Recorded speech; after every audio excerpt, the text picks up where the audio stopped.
Es presidente de la Asociación Mexicana para la Protección de la Propiedad Intelectual, AMPI, y presidente del Subcomité de Desarrollo de Políticas del Comité de Competencia Desleal en International Trademark Association. Miembro del Comité Permanente de Propiedad Intelectual de AIPI y del Comité de Indicaciones Geográficas de la European Communities Trademark Association. Tiene el uso de la voz el licenciado Eric Castillo. Muchas gracias. Gracias a todos. Es para mí un honor el estar aquí presente en este recinto, acompañado de los senadores que están encargados de ver por estas iniciativas para una nueva legislación en materia de propiedad industrial. Una nueva ley de propiedad industrial es siempre un motivo de agrado para todos los usuarios del sistema, pero también un momento de reflexión para estudiar y ver que la misma sea acorde a las circunstancias nacionales y mundiales. La AMPI es una asociación que se fundó hace más de 50 años y la cual es la asociación encargada de difundir la materia de propiedad intelectual en México. La asociación es el grupo mexicano de la Asociación Internacional para la Protección de la Propiedad Intelectual y como meta tenemos en este caso el estudio de las iniciativas presentadas por los diversos senadores para ver que las mismas sean acordes con los tratados internacionales de los que México es parte.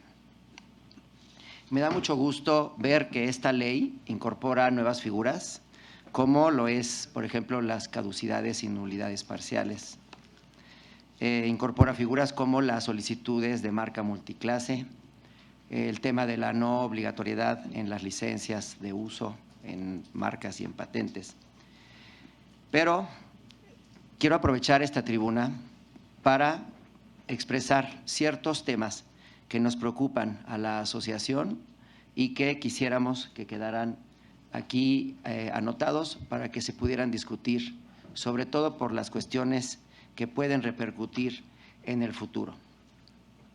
Creo que vamos atrasados un poco en los tiempos, así que voy a tratar de ser lo más rápido posible y no consumir los 15 minutos que me han dado para poder platicar sobre este tema.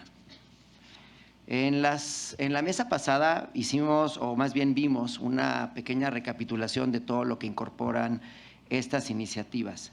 Me voy a referir de manera primordial, como lo han hecho también mis compañeros, a la iniciativa del senador Pérez Astorga, mas sin embargo también hay puntos importantes que tenemos que considerar de las iniciativas que presenta nuestro colega Noé Fernando Castañón Ramírez. Así entonces empezamos ahora en materia de patentes.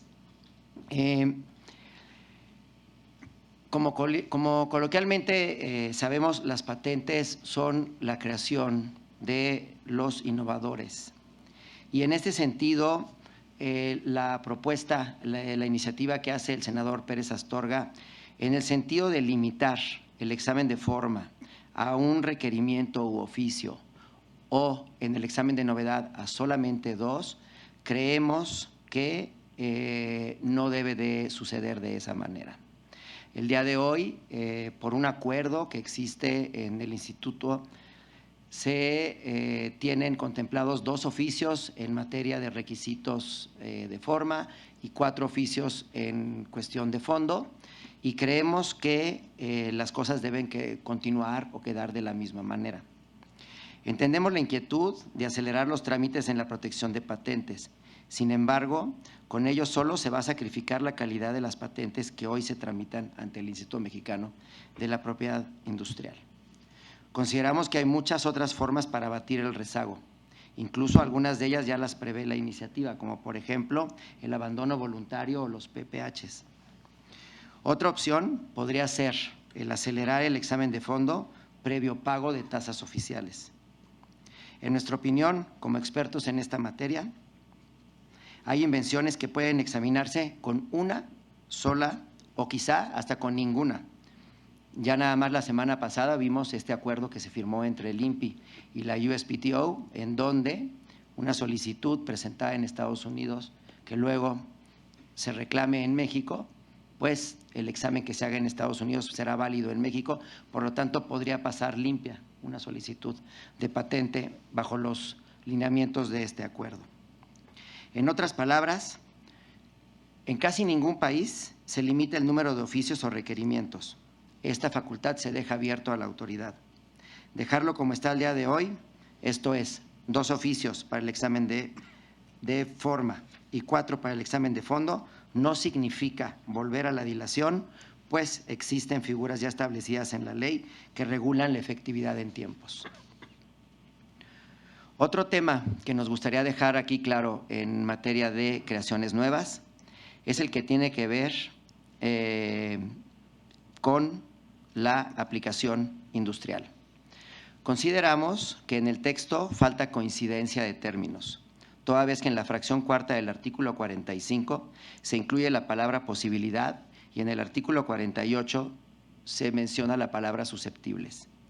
Parecen sinónimos, pero pueden ocasionar problemas interpretativos, sobre todo por la inclusión de la palabra posibilidad.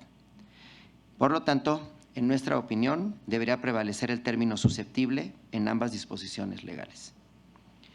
Y les ofrezco de antemano una disculpa si soy demasiado específico en estos temas, pero creo que es importante el poderlos aclarar en lugar de hacer cuestiones de carácter general. En relación con la figura de nuevos usos de productos conocidos, se intenta incluir su patentabilidad como excepción en la fracción cuarta del artículo 49, misma que no es clara. Por lo tanto, en AMPI sugerimos se redacte de manera positiva, no como excepción, tal como se incluye en la propuesta del senador Castañón Ramírez. También, dentro de la lectura del texto, y como menciona nuestro colega Roberto Arochi, hay muchos temas, pero creo que aquí no podríamos abordar todos, si no sería un evento de muchísimas horas, pero hemos escogido los más importantes. Otro de ellos que encontramos es que se usa en la iniciativa el término de experto, entre paréntesis perito, y o técnico en la materia. Nuestra sugerencia es homologarlo al conocer promedio del estado del arte. Es otro de los temas que nos gustaría el poder incluir. Siguiendo en el tema de patentes, sugerimos eliminar el último párrafo del artículo 116, que evita la enmienda u observaciones que se consideran extemporáneas de un requerimiento emitido por el INPI. Es importante destacar que, en nuestra opinión, esto solo afectará a los titulares que tienen menos oportunidades de ser asesorados apropiadamente, además que provocará un abuso en el argumento de nulidades de patentes. Sencillamente, esto no abona a un sistema amistoso como lo pretende esta ley. El artículo 125 de la misma iniciativa evita la posibilidad de enmendar una patente cuando se ha iniciado un procedimiento de declaración administrativa de nulidad. Esto, además de ser inconstitucional, evitará la posibilidad de solucionar controversias, pues se necesita que culmine el procedimiento de nulidad para que proceda la limitación o enmienda. Finalmente, el artículo 100 contempla la posibilidad de presentar divisionales voluntarias. Sin embargo, limita el derecho del solicitante de presentar solicitudes divisionales voluntarias que, a su vez, provengan de otra solicitud divisional. También se especifica que, al realizar la división, no es posible reclamar nuevamente una invención o grupo de invenciones que se haya dejado de reclamar en la solicitud principal. Esta limitación a solicitudes divisionales impide al titular del derecho obtener un alcance de protección que esté acorde a sus intereses, aun cuando los tratados internacionales permiten al solicitante tener protección para toda la materia divulgada en la solicitud inicial. De quedar así, se desincentiva la presentación de solicitudes de patente en México. En materia de marcas o de signos distintivos, nos preocupan 2 temas de manera primordial. Obviamente hay muchos más que tenemos identificados en un documento que hicimos llegar al senador Pérez Astorga hace algunas semanas, pero estos son los que me gustaría aprovechar esta tribuna para poder platicar. El primero de ellos, el artículo 224, que elimina el uso de la prórroga de 2 meses para dar respuesta a los requerimientos hechos por el INPI. O, en otras palabras, reduce el término que existe hoy por hoy de 4 meses de manera automática a solamente 2. Creemos que esta propuesta complicará considerablemente el trámite de solicitudes de signos distintivos en nuestro país. Con la adopción del sistema multiclase, el día de hoy podríamos tener solicitudes que abarcan 2 o más clases. Por lo tanto, la propuesta de la iniciativa señala que en un mismo oficio se podrían incluir requisitos de forma, cita de anterioridades o impedimentos legales, más la oposición, y en una solicitud multiclase pues podría abarcar requisitos en 2 o 3 o más clases de esa misma solicitud. Por lo tanto, creemos que el plazo de 2 meses no es suficiente para poder contestar, para dar respuesta al mismo. En este sentido, aun cuando sabemos que COFEMER está pidiendo el que se aceleren los trámites correspondientes en el INPI, y aun cuando también algunas personas han manifestado que el tiempo de procedimiento de solicitudes de marca es tardado, lo que podemos sí advertir es que el plazo de 4 meses es razonable para poder dar respuesta a los mismos. Muchas de las solicitudes no se presentan por la vía de que sea el solicitante el que acude directamente al INPI, porque si es así, pues él en 2 meses, por supuesto, tiene la facultad de dar respuesta y de pensar qué es lo que va a hacer. Pero en muchos de los asuntos, pues actuamos nosotros como abogados de empresas directamente con asociados en otros países, quienes a su vez tienen que recabar instrucciones con el cliente, y el cliente tiene que ir con el sector del negocio para preguntar cómo tiene que contestar. Si a eso le sumamos que en algunas épocas, por ejemplo en Europa, no se trabaja en verano, etcétera, pues se complica este tiempo de 2 meses definitivamente para poder dar la respuesta correspondiente. Por otra parte, nuestra asociación también tiene inquietud en relación con el sistema de oposición. En este sentido, el último párrafo del artículo 257 dispone que no procede la solicitud de declaración administrativa de nulidad cuando se haya iniciado o resuelto el trámite de oposición. Creemos que de persistir esta disposición, también se desincentiva el uso del sistema de oposición, que tanto tiempo y por tantos años estuvimos esperando en nuestra legislación. Como sabemos, México fue uno de los pocos países que no tenía un sistema de oposición, sino hasta hace unos pocos años, cuando finalmente se incorporó en nuestra ley. Entonces, el que exista este impedimento para que un titular pueda demandar la nulidad de un registro cuando ya intentó la oposición y no tuvo éxito en el mismo, definitivamente lo único que va a ocasionar es que ese titular busque la opción de mejor el juicio de nulidad en vez de la oposición. Y esto es muy claro porque el juicio de nulidad pues se cuentan con mayor tiempo para recabar pruebas, para tener instrucciones, etcétera, cuando en la oposición solo tenemos unos meses para poder preparar todo después de que la solicitud ha sido publicada por el INPI. Creemos que de persistir esta disposición, como decimos, se desincentiva. Los titulares de derechos intelectuales van a optar por un procedimiento de declaración de nulidad. Por lo tanto, nuestra sugerencia es dejar las disposiciones que rigen el sistema de oposición tal y como actualmente están. O, si no, buscar una redacción adecuada en el artículo 257 que permita al titular de un registro que ejerció una oposición el poder también presentar una demanda de nulidad en base a los mismos argumentos que esgrimió cuando presentó la oposición correspondiente. Estos son los 2 temas que a nosotros como asociación nos preocupan en materia de signos distintivos. En materia de litigio de contencioso, bueno, ya platicó un poco nuestro vicepresidente, el licenciado Alejandro Luna, y el que más nos preocupa es el que tiene que ver con los daños y perjuicios. Aquí, de manera coincidente con lo que expresa nuestro vicepresidente, independientemente de que si el INPI tiene o no facultades constitucionales para hacerlo, es importante ver que esta opción necesita una mejor redacción para que podamos implementarla en esta iniciativa. Efectivamente, la iniciativa establece una opción al titular afectado. Sin embargo, esta potestad se contrapone con el lenguaje del artículo 373, donde parece que el instituto, en toda resolución, deberá resolver sobre la existencia del daño causado por la conducta infractora y el nexo causal. Si el instituto debe resolver sobre dicho daño en toda resolución, entonces pareciera que la facultad del titular solamente sería para su cuantificación. La idea de un sistema optativo es que el solicitante pueda optar libremente por la mejor opción para el caso en concreto, entre una acción civil directamente y sin tener que agotar instancia administrativa alguna, o la vía tradicional administrativa ante el INPI, ya sea con incidentes o no de daños y perjuicios.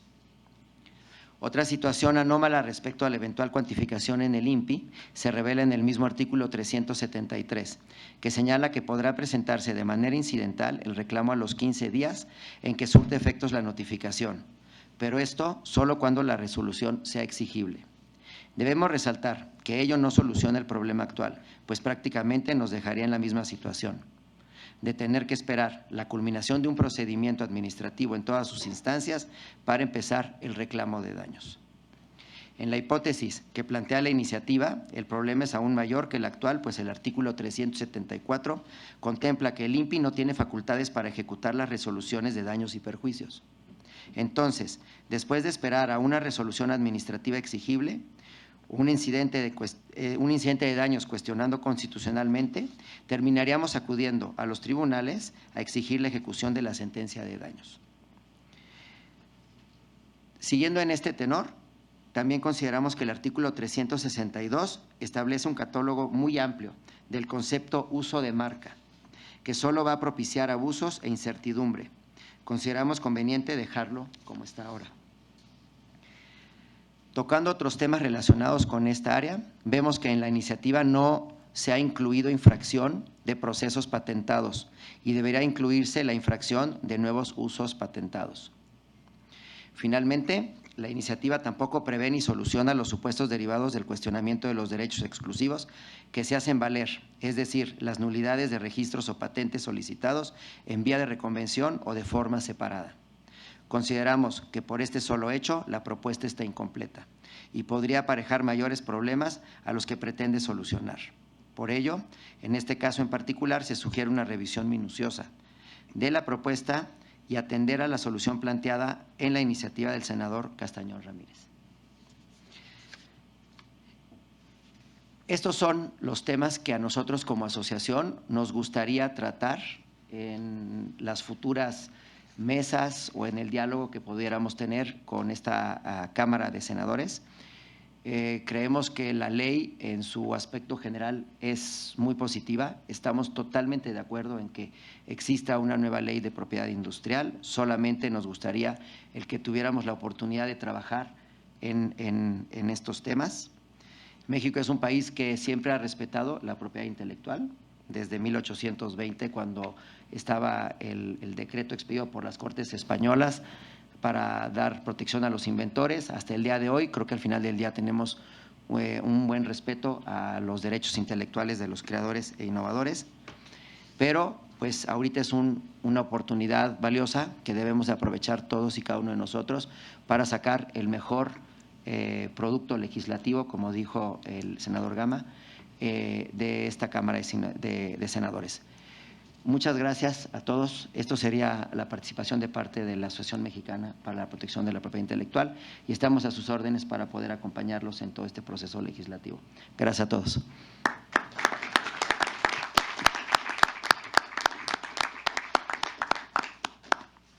Muchas gracias al licenciado Eric Castillo. Y ahora le concedemos el uso de la voz al licenciado Fernando Portugal Pescador, quien es licenciado en Derecho por la Universidad Autónoma del Estado de Morelos, cuenta con un máster en Derecho de los Negocios por la Universidad Francisco de Vitoria en Madrid. De 2005 a 2014 se desempeñó como servidor público en la Secretaría de Economía, en donde ocupó diversos cargos como asesor jurídico en las negociaciones e implementación de los tratados de libre comercio, en materias tales como acceso a mercados, normalización, compras del sector público, propiedad intelectual, medidas sanitarias y fitosanitarias y remedios comerciales. También participó en procedimientos de solución de controversias ante la Organización Mundial de Comercio. En 2015 se incorporó al Instituto Mexicano de la Propiedad Industrial, en donde ocupó la posición de director divisional de Relaciones Internacionales, y recientemente formó parte de la delegación de México que negoció los capítulos de propiedad intelectual del TPP, el TEMEC y los TLC entre México, Unión Europea, Panamá, Turquía y Asociación Europea de Libre Comercio. Desde 2019 funge como director de propiedad intelectual en la Asociación Mexicana de Industrias de Investigación Farmacéutica, AMIF, desde donde coordina los esfuerzos de la industria farmacéutica innovadora encaminados a propiciar el mejor entorno legal y regulatorio en México y la región para el desarrollo de medicamentos en beneficio de la salud de la población. Tiene el uso de la voz el licenciado Fernando Portugal Pescador. Bueno, pues, muy buenos días. Muchísimas gracias a la senadora Paredes, al senador Madero, al senador Gama Basarte, al senador Pérez Astorga y al senador Castañón por esta oportunidad que nos brindan de exponer en este auditorio cuál es nuestra visión al respecto de este conjunto de reformas tan importantes que estamos teniendo para nuestro régimen de propiedad industrial. En primer lugar, quiero traer a esta mesa el nombre de una persona que siempre que se habla de ciencia y de innovación en este país termina siendo mencionado, sale a relucir, don Guillermo González Camarena. Él fue el inventor del primer sistema de televisión a colores y desde luego todos estamos muy orgullosos de su talento y de su capacidad inventiva. Pero su carrera, su desempeño posterior también es ilustrativo de la tragedia que afecta a la ciencia mexicana y que afecta al desarrollo de la innovación en este país. El sistema de televisión a colores que nosotros tuvimos hasta hace 10 o 15 años no era el que inventó él. Él inventó el primer sistema de televisión a color, pero que nunca fue adoptado por ningún país. Solamente durante los años 90 tuvo algunas aplicaciones muy puntuales en investigaciones de la NASA. Pero si bien era un científico muy destacado, si bien su invención fue muy importante, de tal manera que fue patentada en 1940 ante la USPTO, pues lamentablemente esta nunca llegó, al menos de forma masiva, al mercado. Y esto es un tanto ilustrativo de algo que sigue pasando en nuestro país a varios científicos pequeños, grandes en instituciones o aún fuera de instituciones. Esta ley, en particular, al igual que mis colegas, me voy a centrar en la del senador Pérez Astorga, aunque por supuesto algunos comentarios también se harán en referencia a todas las demás. Pero esta ley moderniza nuestro sistema de propiedad intelectual, constituye un pilar importante para la implementación de muchos de los tratados internacionales de los que México forma parte y que pues todos ustedes conocen y que han acaparado mucho la atención mediática en los últimos años. Desde la MIF, la verdad es que vemos con beneplácito esta iniciativa, este conjunto de propuestas legislativas que pues sin duda traerán cosas muy positivas para nuestro sistema. En primer lugar, tenemos que reconocer que se atiende una demanda histórica y que es la de que tengamos un procedimiento de daños que se resuelva de una manera más acelerada. Por supuesto, coincidimos con la necesidad de hacer algunas mejoras de índole procesal que ya han sido mencionadas por nuestros colegas, pero no podemos dejar de subrayar que al final del día la petición de que tuviéramos un régimen que fuera más expedito en la resolución de los daños y perjuicios por infracciones a los derechos de propiedad intelectual ha sido un interés, ha sido una petición de los usuarios del sistema de propiedad industrial, grandes, pequeños, chiquitos, nacionales o transnacionales. Y esa parte es la que consideramos que es muy importante. Por supuesto, también tenemos algunas propuestas puntuales respecto a este proceso. En primer lugar, quisiéramos destacar que hay algunos de los artículos de la iniciativa del senador Pérez Astorga en donde se recogen artículos que ya se encuentran actualmente en el reglamento de la Ley de Propiedad Industrial o que se inspiran en artículos que están en este instrumento. Nuestra sugerencia en este aspecto es que fueran incorporados y fueran recogidos también los criterios jurisprudenciales que han interpretado el alcance de estas disposiciones en reglamento. Esta parte creemos que sería importante. Uno de los aspectos que también resultan fundamentales de esta ley, como lo mencionábamos hace unos momentos, es que está encaminada a implementar tratados internacionales. Y una de las obligaciones que van a verse incorporadas en esta legislación es la compensación por el retraso en el otorgamiento de las patentes, que ya mencionaba Carmen en su intervención. Desde nuestro punto de vista, tanto en el TPP como en el Telecán, o ahora el TEMEC, existían candados en los cuales se garantizaba específicamente que este tipo de compensación solo va a operar cuando el retraso sea imputable directamente a la autoridad de patentes.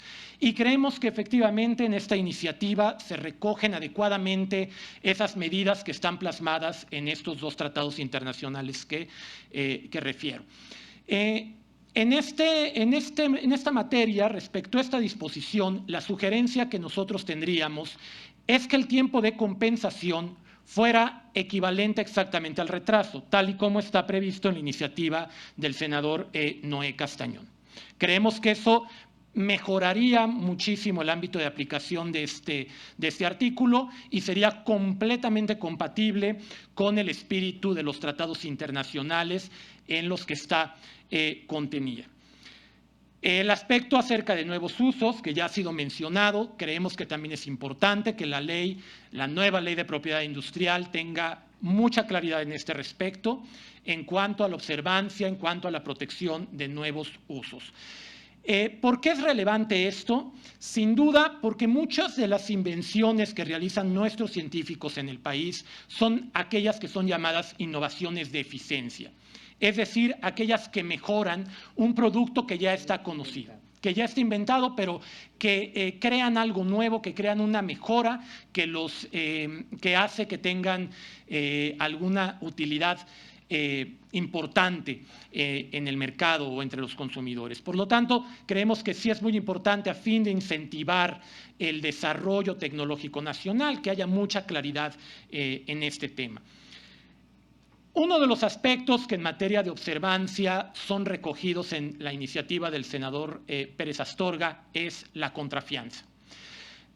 A diferencia de lo que ocurre en la ley actual de propiedad industrial, se introduce un criterio de ponderación para que ésta solamente sea establecida en aquellos casos en los cuales se considere que el daño que puede recibir el presunto infractor es superior al que estaría recibiendo la persona que sufre, que está siendo, digamos, la víctima, ¿no?, de la conducta ilegal. No obstante, esta figura de la contrafianza pues no existe, al menos en las grandes economías del mundo, al menos entre los socios comerciales más importantes de México, esta figura no está adoptada. Y en lo general, pues se puede considerar que menoscaba una figura que sí es obligatorio tener conforme a tratados internacionales y que protege a los titulares de los derechos de propiedad intelectual, que es las medidas precautorias, las cuales evitan la continuación o la consumación de un acto que vaya en contra de los derechos de propiedad industrial. Si bien tenemos muchos comentarios positivos sobre la nueva ley, tampoco tenemos que dejar de ver que la ley actual en su oportunidad fue moderna, fue importante, que fue de vanguardia, que marcó la pauta en la región latinoamericana. En particular, hay algunas cosas que creemos que deberían permanecer de la ley actual en la nueva. Específicamente, hay una infracción prevista en el artículo 213 relativa al uso sin consentimiento del titular de la patente de procesos protegidos bajo esta figura. Dicha infracción no se especifica en la iniciativa del senador Pérez Astorga. Sin embargo, creemos que sería muy positivo que fuera incorporada y que se mantuviera también, al igual que está en la ley actual. Para empezar, pues esto es obligatorio para cumplir con un acuerdo básico en la materia, que es el acuerdo sobre los ADPIC, que rige la materia entre los socios de la OMC. En principio, estas serían las propuestas, digamos, de una manera más concreta que tendríamos. Sin embargo, tenemos otros comentarios que tendríamos que hacer respecto al proceso. Creemos que esto definitivamente no puede considerarse como la culminación de la modernización de nuestro sistema. Al contrario, creemos que tiene que ser visto como el punto de salida. ¿Por qué? Número uno, porque en el TEMEC y en el TPP se pactaron muchos periodos de transición para ciertas obligaciones que están previstas en los respectivos capítulos de propiedad industrial. Algunas son específicamente en la materia de alto interés para nuestra asociación, que es la materia farmacéutica, pero también tenemos cosas que tienen un impacto muy importante, como por ejemplo toda la regulación sobre puertos seguros. Kiyoshi Tsuru, que estuvo hace unos momentos en esta misma mesa, es uno de los grandes expertos en este tema.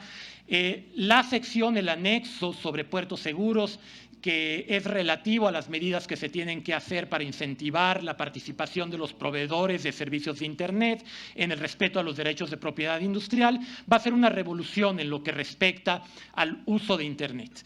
Y pues esto obviamente todavía no está previsto en esta ley, en ninguna de hecho de las iniciativas que están presentadas ahora, pero sin duda tendrá que ser una prioridad para el Poder Ejecutivo, para el Poder Legislativo, para las personas que estamos involucradas en este tema, el estar desarrollando esta legislación. No es solamente materia farmacéutica, también es, como mencionamos ahora, derecho de autor, algunas de las cuestiones que durante los próximos 5 años o 4 años tendrán que estar en el tablero, y ojalá tengamos estos espacios de discusión tan enriquecedores y tan abiertos, los cuales agradecemos muchísimo.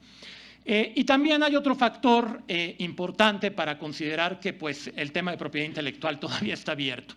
Cuando estas iniciativas de ley fueron presentadas, no se sabía, no sospechábamos incluso que iba a haber un protocolo modificatorio del TEMEC, el protocolo modificatorio del 10 de diciembre.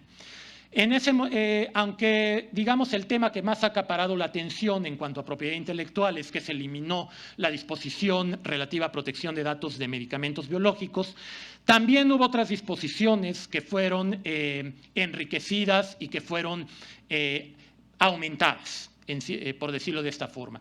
Implementarlas, pues obviamente nos va a demandar un ejercicio de tener que regresar nuevamente a nuestra legislación interna para lograr la plena observancia de estas nuevas obligaciones que pues tuvimos conocimiento de ellas cuando se celebró, cuando se suscribió este protocolo modificatorio. Por último, solamente quisiera regresar a una de las reflexiones que hacía el senador Madero en su participación en el panel anterior y en donde preguntaba al auditorio, preguntaba a los panelistas qué se tiene que hacer para que la situación de innovación, la situación de la ciencia en México mejore. Yo creo que lo primero que tenemos que tener en cuenta es que somos un país para el que la propiedad intelectual y la innovación es fundamental. Y esto va mucho más allá del discurso. De acuerdo a la OMPI y a su indicador que se llama el Global Innovation Index, que sale anualmente, México es el primer exportador de bienes culturales en el mundo. Más que Estados Unidos, más que Japón. Es un dato alentador, pero que también nos habla de la importancia que tiene para nuestra economía. Sin embargo, en este punto pues no es tan sorpresivo. Todos estamos muy orgullosos de nuestra música, de nuestro cine, de nuestra literatura. El dato que resulta sorprendente para bien es que somos el 9º mayor exportador de bienes de alta tecnología en el mundo.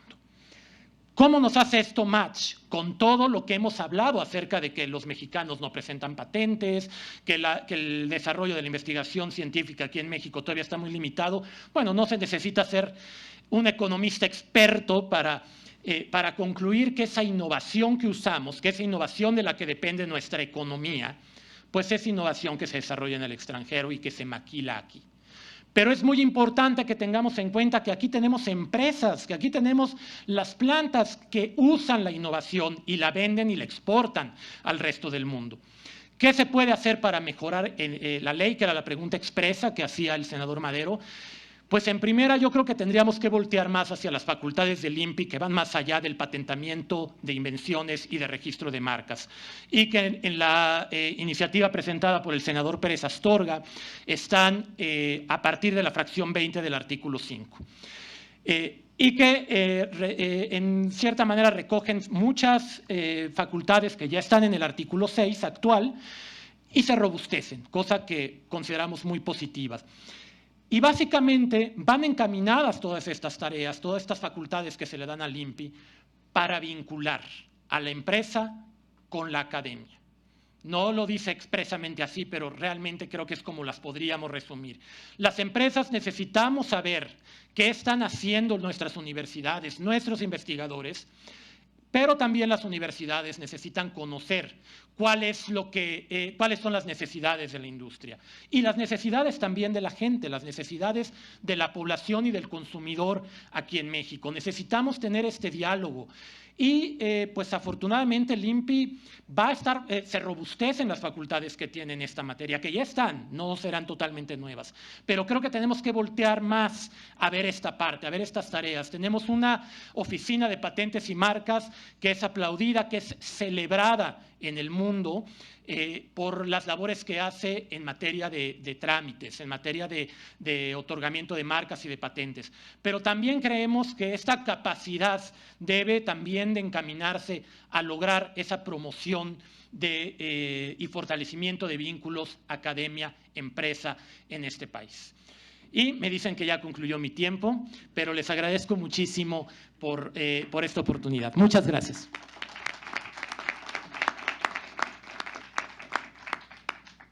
Gracias por su participación al licenciado Fernando Portugal, pescador. Ahora viene la participación del licenciado Israel Mario Morales Pérez, quien cursó la licenciatura en Comercio Internacional en la Universidad del Valle de México y tiene diversos diplomados y posgrados en México y el extranjero en materia de mejora regulatoria y especialidades del comercio exterior. Desde 1992 ha ocupado varios puestos en la iniciativa privada en empresas transnacionales como gerente de las áreas de logística, tráfico, importación y exportación y control de comercio exterior, y actualmente se desempeña como director nacional del Grupo de Trabajo de Tratados y Acuerdos Interinstitucionales del Consejo INDEX. Israel encabezó los trabajos del INDEX en la renegociación del Telecan, representando a la industria IMEX en el cuarto de junto, dando como resultado el nuevo Tratado de México, Estados Unidos y Canadá. Tiene el uso de la voz el licenciado Israel Morales. Muchísimas gracias. Muchas gracias por la invitación al senador Madero, presidente de esta comisión, y también a ustedes, los senadores aquí presentes. Empiezo por la senadora Beatriz Paredes, que me da muchísimo gusto volver a saludarla. A usted, el senador Noé Fernando Castañón, y al senador proponente de la Ley de Propiedad Industrial, Ernesto Pérez Astorga. Como asociación que aglomera la industria maquiladora y manufactura de exportación, pues agradecemos mucho la oportunidad que nos dan de poder opinar sobre esta ley y también permitirnos traer a la mesa quizás un tema que nos preocupa, que tiene relevancia porque es un tema de actualidad que tiene que ver con la protección al medio ambiente. Y permítanme elaborar un poquito sobre este tema. No antes omito dar los saludos de Luis Aguirre, el presidente nacional de INDEX, y también yo estoy en la empresa o en el grupo corporativo Caterpillar, y en realidad Luis Hernández, mi gerente nacional, era quien estaba originalmente invitado, pero por cuestiones de agenda no pudo presentarse, pero también manda sus saludos. Para entender la intrínseca relación que existe entre la propiedad intelectual y un innovador proceso industrial que está, permítanme usar la expresión coloquial, cocinándose en el mundo, que es la economía circular. Tenemos que entender que hay una necesidad urgente de seguir protegiendo nuestro planeta, además de seguir protegiendo las ideas y la innovación de los inventores que legítimamente buscan proteger sus invenciones a través de estos mecanismos de propiedad o legislaciones de propiedad intelectual. Antes me gustaría abordar un poquito el tema de economía circular, esto que se está gestando y que está siendo relevante y necesario para los procesos industriales como los conocemos hoy. En el centro de la innovación de manufactura hoy está la economía circular. ¿Qué es la economía circular? La economía circular es un concepto económico que se interrelaciona con la sostenibilidad y cuyo objetivo es que el valor de los productos manufacturados, los materiales y los recursos que se usaron en ellos, como el agua, la energía, el valor agregado, la información, el conocimiento, se mantengan en la economía durante el mayor tiempo posible desde su primera manufactura o proceso, y que se reduzca al mínimo la generación de residuos de gases de efecto invernadero y otros elementos que afectan la sostenibilidad. En resumen, la economía circular persigue el cambio de la economía lineal, es decir, aquella que vivimos desde la revolución industrial. Extraer, producir, usar y tirar. Queremos quitarnos de eso en la medida de lo posible. Por tanto, la economía circular tiende a generar un modelo circular virtuoso, que es el modelo de las 3 R's: reducir, reciclar o reutilizar. Y luego entonces, en el centro de los procesos industriales y de manufactura de la economía circular, se encuentra algo que conocemos como la remanufactura. En otras palabras, volver a manufacturar. De hecho, la siguiente filmina tal vez lo explica un poquito mejor. La remanufactura es un proceso industrial de reciclaje de segunda generación, en la que mediante procesos de desensamble, los productos que han perdido vida útil, los productos de consumo que han perdido vida útil, que normalmente se desecharían, se tirarían, se desensamblan y regresan a ser los componentes que los formaron. A estos componentes se aplican técnicas y tecnologías que requieren mucha invención y mucha innovación para poder devolverle sus características y especificaciones de funcionamiento como nuevos componentes. Y entonces estos se vuelven a utilizar en la producción de un bien como el que se pretendía desechar. Es sumamente importante que los procesos industriales coloquen en su agenda estos aspectos de la economía circular, especialmente el tema de remanufactura. La siguiente, por favor. El proceso industrial es muy definido, pero en el primer bullet y en el último que resumo aquí es donde está el valor. Es recolectar productos que perdieron vida útil para regresarlos a ser un producto igual o superior con calidad, desempeño, duración y garantía de nuevo. Sumamente necesario para que la humanidad evite enviar a la atmósfera cientos de miles, millones de toneladas de gases de efecto invernadero, para que recuperemos el valor agregado que le dimos a la primera manufactura, al diseño, al conocimiento que tuvimos que incurrir cuando diseñamos inicialmente. Me gustaría mostrarles algunas filminas que demuestran, obviamente, en la producción de un bien nuevo incurrimos en muchísimos gastos, en muchísimos costos, todos los costos que sean necesarios, no solo en materiales, sino también en tecnología, en información, en muchos otros aspectos.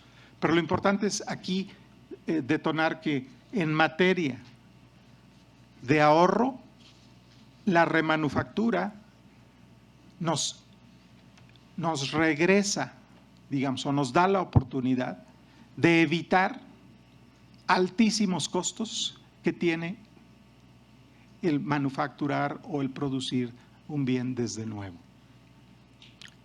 Tenemos, por ejemplo, en materia de materiales o en tema de materiales, un ahorro hasta del 70%, y en materia de energía hasta del 80%, y en materia de conocimiento hasta del 90%. Un ejemplo de un ámbito de la economía en el cual la remanufactura hace perfecto sentido es, por ejemplo, en todas las autopartes del mercado de repuestos, después de que su vehículo es nuevo y ahora empieza a convertirse en un vehículo que se va a depreciar en unos cuantos años. ¿Qué sentido tiene adquirir una refacción que no es equiparable con el valor del vehículo? Porque las autopartes nuevas son excesivamente caras. Nada más vayamos a la agencia y entendamos el precepto. Sin embargo, los productores de bienes originales de los automóviles están reconociendo en la remanufactura un alto valor. ¿Quién no ha ido aún, y permítanme, comercial, a un AutoZone, a comprar un alternador para su carro? Y la tienda le va a ofrecer dos productos: el nuevo, original, de equipo original, que tiene un costo altísimo, o un bien remanufacturado, que se desempeña igualito y tiene la misma garantía que el otro, pero que está un 60% abajo del costo del nuevo. Ese es el tipo de bienes del que estamos hablando, que nos generan ahorros de este tipo. Ahorrar a través de la remanufactura es inclusive, la siguiente, Filmina, por favor. La siguiente. Es mejor que ahorrar mediante el reciclaje per se. El reciclaje per se es recolectar todos los bienes usados que se van al landfill, a la basura, y luego volverlos a regresar a materias primas en formas primarias, es decir, a acero, a aluminio, a cobre, plástico, etc. El ahorro que tenemos cuando generamos reciclaje solamente es mucho menor en comparación con la remanufactura, que está en el centro de la economía circular. ¿Por qué es menos ventajoso el reciclaje? Porque al fundir enviamos gases de efecto invernadero otra vez al medio ambiente. Y eso nos resulta inconveniente en nuestra agenda para seguir adelantando los objetivos que tenemos en materia de protección al medio ambiente. Les agradezco mucho que me hayan tenido la paciencia de llegar hasta aquí, porque hasta el momento no he hablado de propiedad intelectual o de propiedad industrial, ¿sí? Pero voy a entrar al tema. Esta innovación en materia de economía circular tiene un gran reto, y el reto está precisamente en un par de cosas. Los productores de bienes originales, los OEMs, de cualquier producto, entiéndase, vehículos, electrónicos, muebles, bienes de consumo especializado, etcétera, tienen un gran problema en recolectar esos bienes usados que pierden su vida útil. Fueron muy buenos en dejarlos en cada uno de los consumidores en todo el mundo, pero tienen un gran problema en poder recolectar. Pero hay ejércitos enormes de recolectadores en todo el mundo que son pequeñas y medianas empresas, que pueden realizar no solo el proceso de recolección, sino también el proceso de reciclaje o el proceso de remanufactura.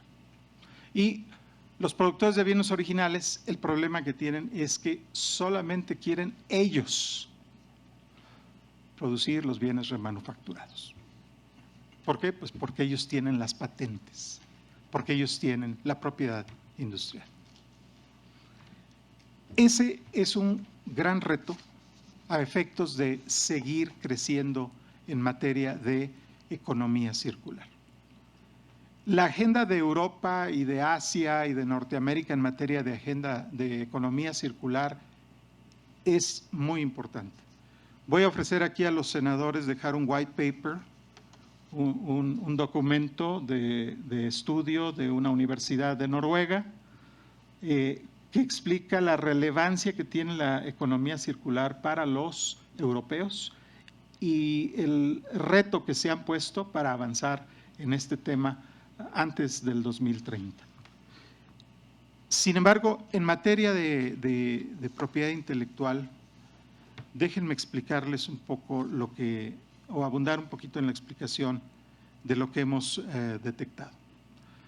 Las grandes OEMs o fabricantes originales no les permiten tener acceso a la compra de partes a estos remanufactureros independientes en sus procesos de reacondicionamiento o remanufactura. Y el acceso a la información técnica que permita la reparación, reacondicionamiento o remanufactura. Las patentes y sus vigencias por décadas o de tipo permanente constituyen un obstáculo. Así es como las leyes de protección a la propiedad intelectual o industrial pueden estrangular el virtuoso modelo de la economía circular que es muy amigable con el medio ambiente, con la utilidad de los propios negocios y amigable con el consumidor. Información e innovación son el insumo más valioso del modelo circular, pero compartir esto con terceros independientes es algo que los fabricantes de equipo original no han estado abiertamente decididos a hacer. En esto las compañías de tecnología son las más proteccionistas. Estas políticas pudieran parecer útiles a los fabricantes originales en el corto plazo, pero crear muros alrededor de los bienes de consumo sustentado en la propiedad intelectual es autodestructivo del desarrollo y crecimiento de sus propios negocios en el mediano o largo plazo. Solo imaginemos cuánto podría lograrse en el desarrollo de la economía circular y todos los beneficios que ésta representa en materia de sostenibilidad y comercio, si además de los OEMs se pudiera permitir a otros entes independientes poder realizar estos procesos remanufactureros con mayor libertad. De tal suerte que una ley de protección intelectual o protección a la propiedad industrial tuviera algunas consideraciones o atenuantes, especialmente por tratarse de este tipo de procesos de economía circular. En conclusión, ya para terminar, voy a dar, digamos, una propuesta concreta.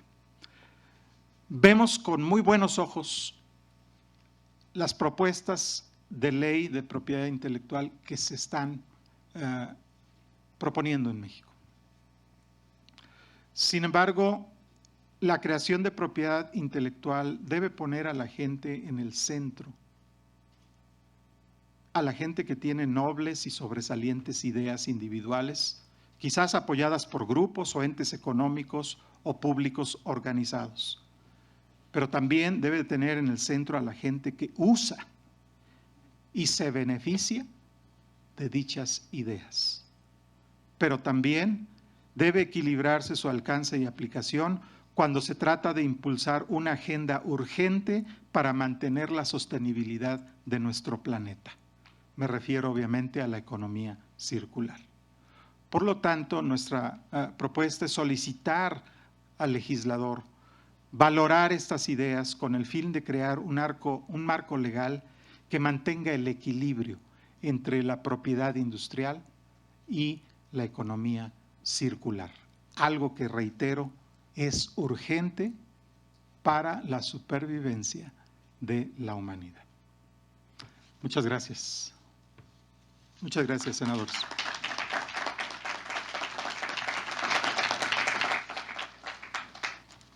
Muchas gracias al licenciado Israel Morales.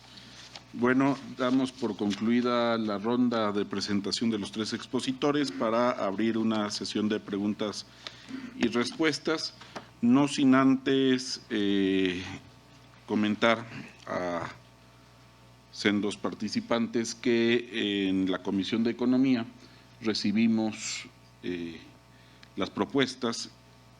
Yo no soy miembro de la comisión, pero sé que el senador Madero tiene esa apertura para ser armonizadas con las tres iniciativas presentadas y tomar muy en consideración este ejercicio de Parlamento abierto, en donde el propósito es precisamente eso, que logremos un mecanismo muy consensuado con los expertos, con ustedes, personas de la industria, para lograr una nueva ley de propiedad industrial acorde a las necesidades hoy del país, en donde tomemos en cuenta, si bien no consideradas en un inicio con las iniciativas, las modificaciones hechas en el protocolo del TEMEC, pero sí a la par de ellas todas las inquietudes y la modernización que se necesita en la materia de esta ley. Entonces, abriríamos la sesión de preguntas y respuestas. No sé si alguien tenga alguna. Rogándoles también la identificación de cada uno de ustedes para posteriormente dar pauta a las respuestas por los ponentes.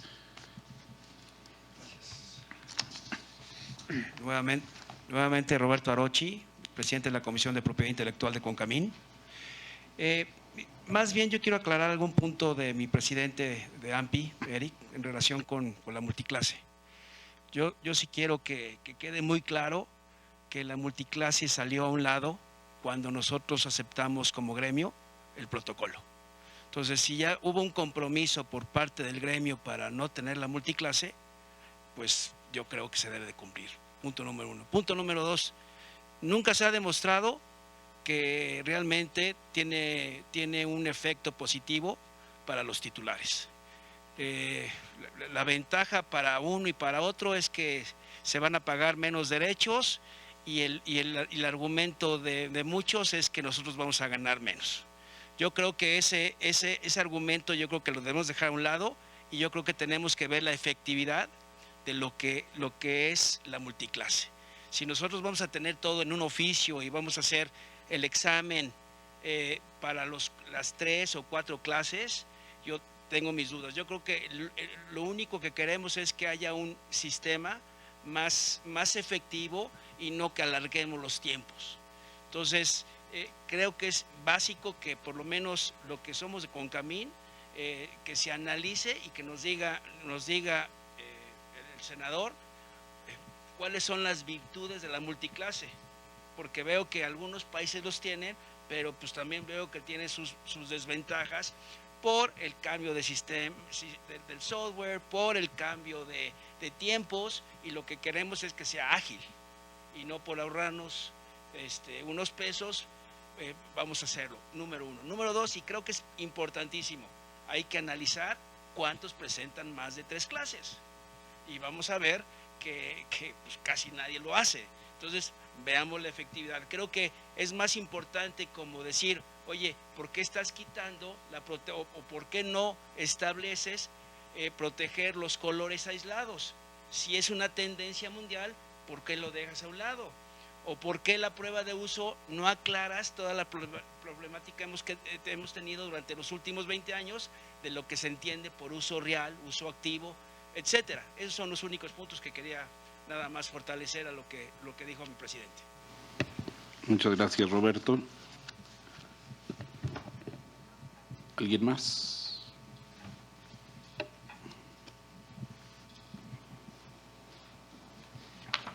Bueno. ¿Sí se escucha? Sí. Gabriel Ramírez, para la persona para Israel, bien puntual. Pues todos los comentarios que hizo, la verdad es que me hicieron pensar más que nada en detener la innovación, porque lo que pretenden es tener el mismo producto o el mismo servicio a un costo menor. Que, bueno, la ley, si bien ahorita no tiene tantas atenuantes, sí establecen diversos artículos, tanto para patentes como para marcas, cuándo no surte efectos el emplear una patente y no sé, algún caso bastante básico ahorita que se me viene a la mente es Bacardí, que de hecho el Bacardí más vendido alrededor del mundo era el mexicano. ¿Por qué? Porque aunque las casas matrices tenían la licencia propia de Bacardí, les salía mucho más barato el importar Bacardí desde México y a su vez revenderlo. Bueno, continuando, nada más es el ejemplo de Bacardí para la cuestión de importación paralela, donde aunque las diferentes empresas transnacionales alrededor de los 195 países que existen en el mundo tenían licencias con Bacardí, aún así preferían importar el Bacardí desde México y a su vez revenderlo porque les salía más barato. Y bueno, también otro ejemplo de algún atenuante, pues así como existe copyright, existe el copyleft, que a través del software tú puedes modificar a través de las distintas licencias, que no es la idea meterme tanto a la parte de, digamos, de tecnología. Sin embargo, si hay un software que es permitido por su programador para su modificación, si tú eliges ahora sí que el formato correspondiente para que todo lo que tú modifiques a su vez sea compartido y la persona lo pueda seguir modificando. En un ejemplo sería, yo hago un software, alguien más lo dejo que lo modifique y él a su vez deja que mi modificación y su modificación sea modificada por alguien más. En esta parte nosotros estamos dando una atenuante bastante clara porque lo que pretendemos es seguir innovando, mientras que pues lo que comenta al decir en el ejemplo de AutoZone, pues a riesgo de sonar bastante tajante, en realidad el yo comprar un faro, de comprarlo en la agencia que me vale 3,500 pesos, a comprarlo en AutoZone, a comprarlo a 2,000 pesos, pues una vez más, a riesgo de sonar tajante, a mí me suena bastante a piratería, porque la cuestión que se está vendiendo en la agencia evidentemente no es solo el producto, sino la garantía que te da este know-how. Es decir, que si yo voy hacia un servicio o producto en específico es porque confío en la calidad y este goodwill que se ha generado, este secondary meaning que le llaman en Estados Unidos, de que esto va a satisfacer mi necesidad y va a tener una garantía a su vez. De lo contrario, yo voy a AutoZone, compro un faro, un radiador, cualquier producto que no sirva en 2 meses, no es lo mismo que ir a una agencia donde tienen el know-how, que te dicen, ¿sabes qué? No sirve, lo vuelves a traer, etcétera, ¿no? Por poner un ejemplo. Entonces, nada más en esta parte sí creo que es totalmente contrario a lo que pretende la propiedad intelectual industrial. No capté tu nombre, perdón. Gabriel Ramírez. Interesantísima tu pregunta.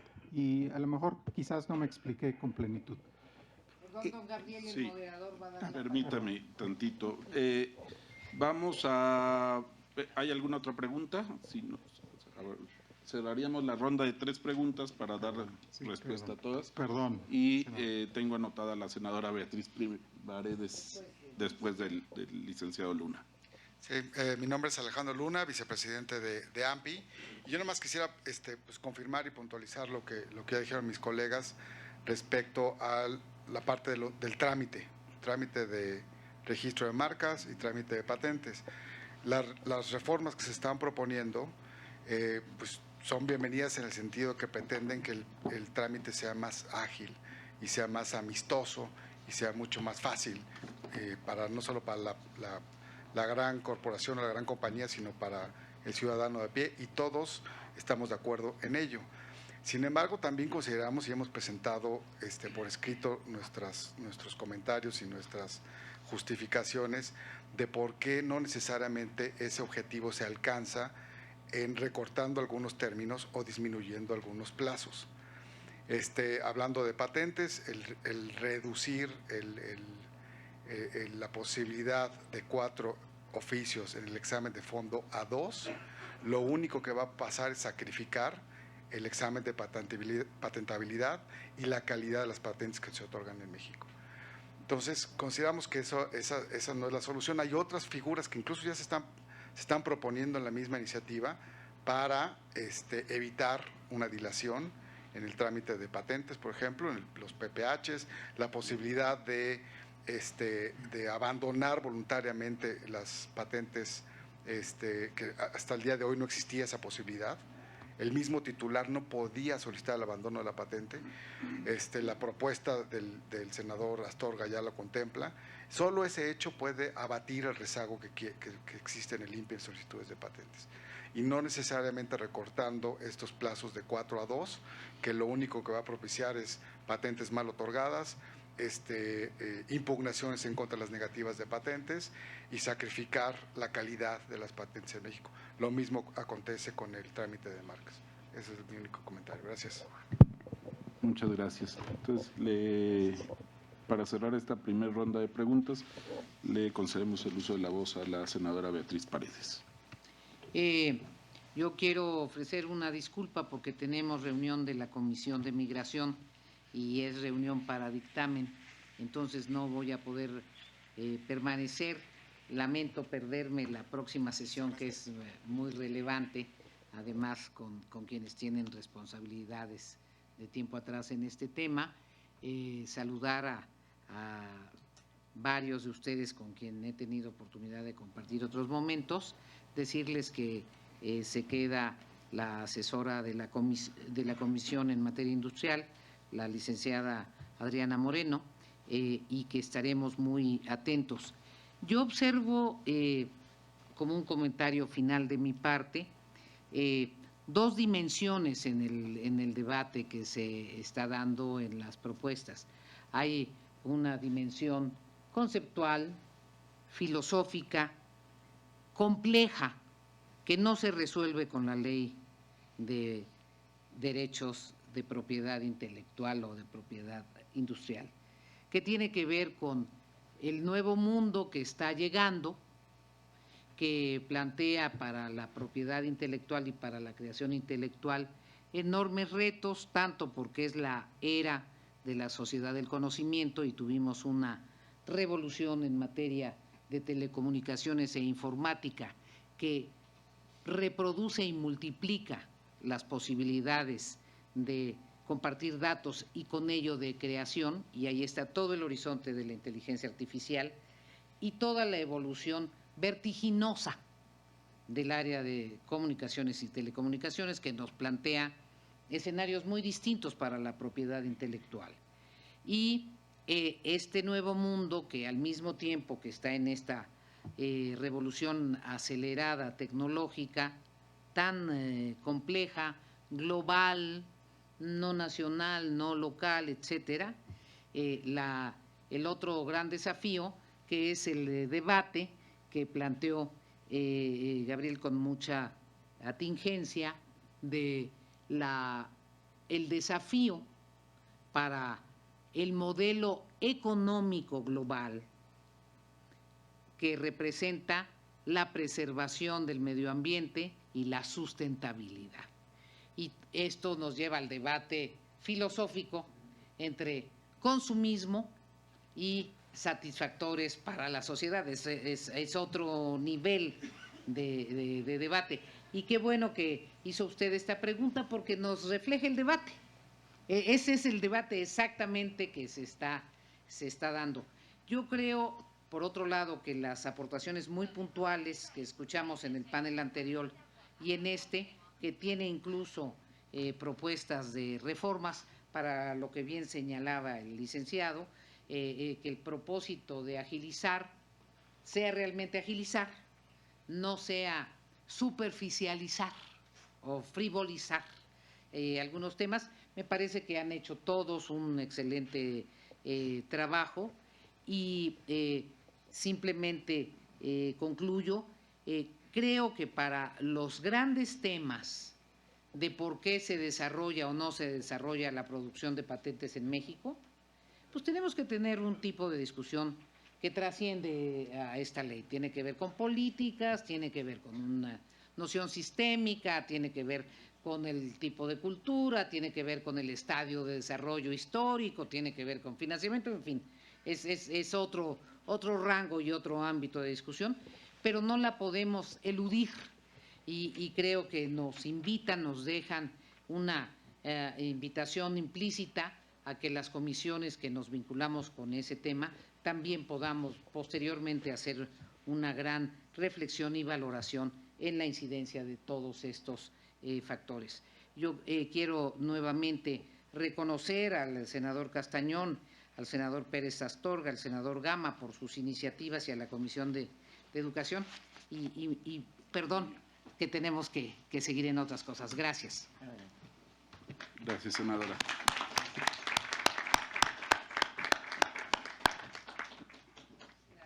Ahora sí, le concedemos el uso de la voz al ponente.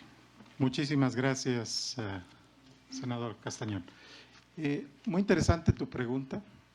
Voy a ver si puedo recordar todos los puntos que tocaste, porque en una sola pregunta tocaste varias cosas. Primero, la economía circular no tiene en el centro valor más bajo de productos. ¿Sí? No es ese su centro. Su centro es la sostenibilidad, la protección de la humanidad, porque el medio ambiente está deteriorándose con muchísima rapidez. Entonces, si vamos a producir bienes donde vamos a recuperar valor agregado a través de mecanismos o procesos productivos como la remanufactura, reconocemos que tiene que haber reglas del juego muy claras. Tiene que haber, tú lo señalaste, un producto de calidad. Tiene que haber un producto que se desempeñe, que tenga la duración y la garantía de un producto nuevo. El mercado de autopartes es el mejor ejemplo que puedo poner, porque no hace sentido ni para los productores de bienes originales, porque yo estoy en una fábrica que hace precisamente eso, remanufactura, de nuestros propios componentes que utilizamos en el mercado de refacciones. Y mira lo que hace la remanufactura. Errores de diseño los hay en todos lados, ¿sí? Cuando sacamos un producto nuevo, alguna parte de la maquinaria pesada que producimos puede que tenga un defecto, tiene un error de diseño original. ¿Y qué crees que hace la remanufactura?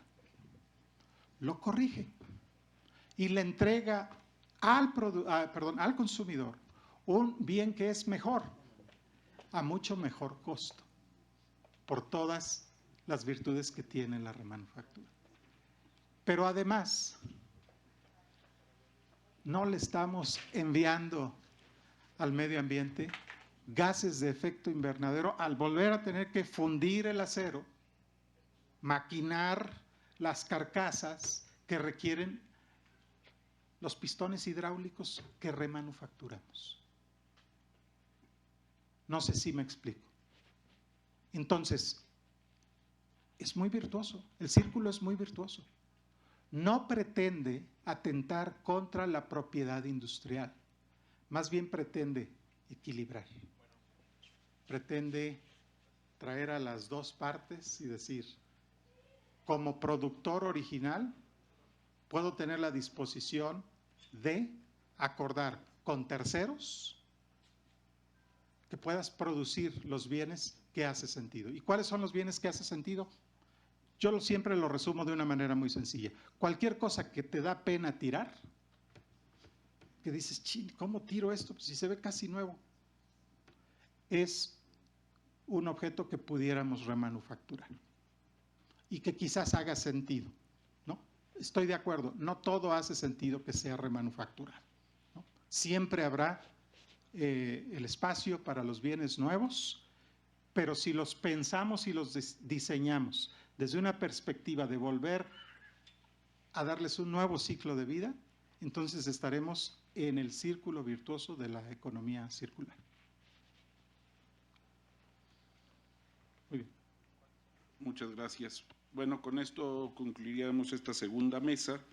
Daríamos pauta a un receso de 10 minutos para que se instale y invitarles a todos a atender la tercera mesa, aspectos esenciales de la nueva ley de propiedad industrial, en donde en un momento más se incorporará el senador Pérez Astorga para moderarla. Les agradezco a todos los expositores su ponencia, a los asistentes su atención, y reiterarles que en este Senado de la República, con estos ejercicios de Parlamento abierto, abrimos las puertas a los especialistas y a los expertos para poder generar un producto legislativo acorde a la realidad nacional y apegado a las necesidades de cada uno de los puntos que tenemos. Muchas gracias por su atención. Concluimos. A través del canal del Congreso les llevamos la mesa de trabajo, la industria y los retos de la innovación. Esto como parte de los trabajos que se realizan en el foro La propiedad industrial, retos y oportunidades ante el escenario mundial. Cabe destacar que este foro es impulsado por la Comisión Ordinaria de Economía.